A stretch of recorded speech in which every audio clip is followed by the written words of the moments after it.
আসসালামু আলাইকুম। ফ্রিজটা ময়লা হয়ে যাচ্ছে, তাই আজকে নজরে পড়ে গেছে, তাই ওয়াশিং করা হচ্ছে। আমি মনে হচ্ছে পড়ি না, নজরে পড়ে যাচ্ছে। কোন ধরনের কথায় কি ল্যাঙ্গুয়েজ ব্যবহার করতেছো তুমি? আমি ফ্রিজ পরিষ্কার করি না। প্রতিটা জিনিস যত্ন না নিলে জিনিস ভালো থাকে না, ময়লা পড়ে গেছে। আর এই যে ফ্যানের জন্য সেকেন্ড প্রচুর পরিমাণে টানে, ময়লা টানে ফ্রিজে, এই জন্য সে যাবে না, বুঝছো? ওটা মুছবো তো, ওটা আমি করছি, এমনি ওয়াশ করলাম, পরে মুছতে হবে।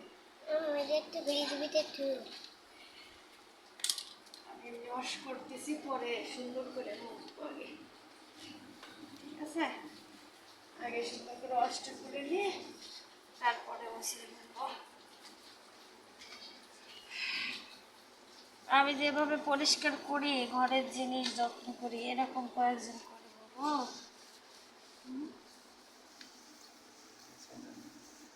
হ্যাঁ, সব জায়গাতেই দিব। প্রত্যেকের জিনিসপত্র এভাবে যত্ন নেওয়াই উচিত। যে জিনিস ব্যবহার করতে সেই জিনিস যত্ন না নিলে ভালো থাকে না। বেটিরা এত কাজ করে তাও না স্বামীর মন পায় না, বলে যে কি কাজ করে কি কাজ করে না। হ্যাঁ, স্বামীরা আসলে এরকমই, বউদের কোনো বোঝে না।